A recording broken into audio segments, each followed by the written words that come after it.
పొద్దున్న 4:30 తీసుకొచ్చి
దొంగల రాజ్యం దోపిడి రాజ్యం ఇదే మీ రాజ్యం దొంగల రాజ్యం దోపిడి రాజ్యం ఇదే మీ రాజ్యం దొంగల రాజ్యం దోపిడి రాజ్యం జై తెలంగాణ జై తెలంగాణ జై తెలంగాణ జై తెలంగాణ.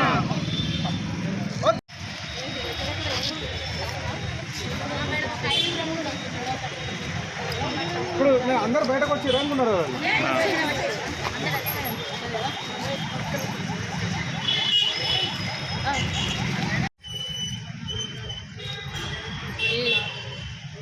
నిన్న హైదరాబాద్లో జరిగినటువంటి ఆశా వర్కర్ల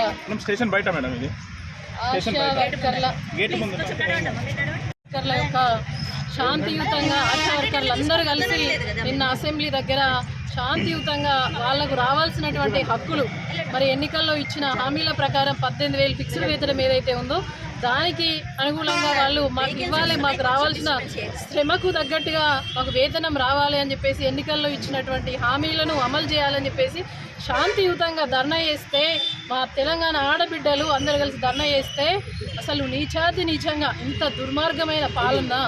ఒక మగ పోలీసులు మా ఆశా వర్కర్ల తల్లులను వ్యాన్లో ఎక్కించి కొంగులు లాగడం, చీర లాగడం, ఎక్కడ పడితే అక్కడ ముట్టుకోవడం అనేది దీన్ని పూర్తిగా కూడా తీవ్రంగా ఒక మహిళగా ఖండిస్తూ ఉన్నాం.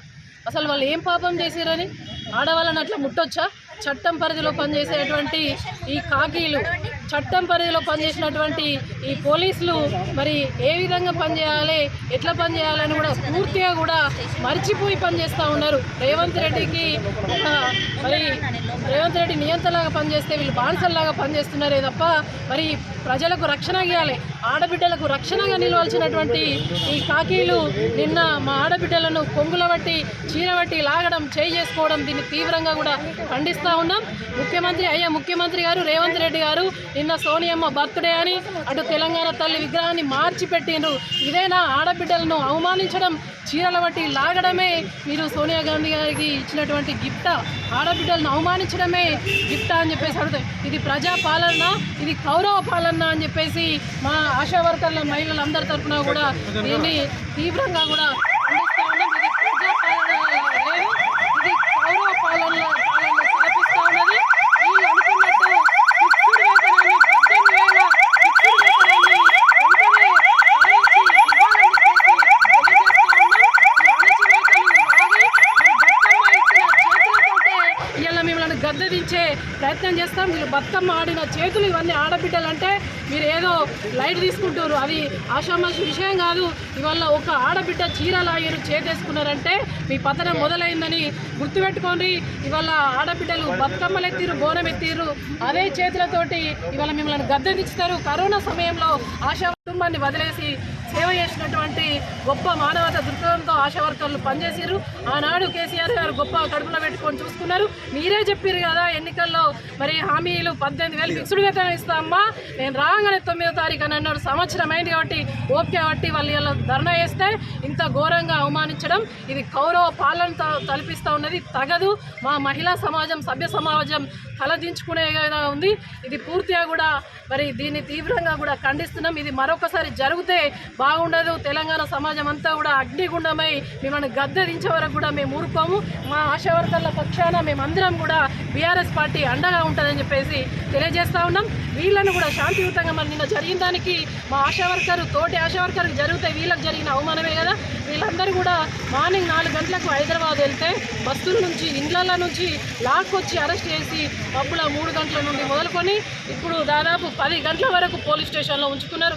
ఒక్కొక్కరికి జ్వరం వచ్చి బాధపడుతూ ఉన్నారు. కనీసం మంచినీళ్ళు లేవు, కనీసం టిఫిన్ లేదు. కాబట్టి ఎంత ఘోరంగా ప్రవర్తిస్తున్నారు. దయచేసి పోలీసు వాళ్ళను రిక్వెస్ట్ చేస్తూ ఉన్నాం. మానవత దృక్పథంతో ఇలా అధికారం ఎవరికి శాశ్వతం కాదు. ఇవాళ ఈ గవర్నమెంట్ ఉంది, నెక్స్ట్ ఇంకో గవర్నమెంట్ వస్తుంది. కొంచెం చట్టం పరిధిలో మీ పని మీరు చేసుకునే విధంగా పనిచేయండి తప్ప మా ఆడబిడ్డలను పోసుకోకండి అని చెప్పేసి వలుపుతా ఉన్నాం. Thank you.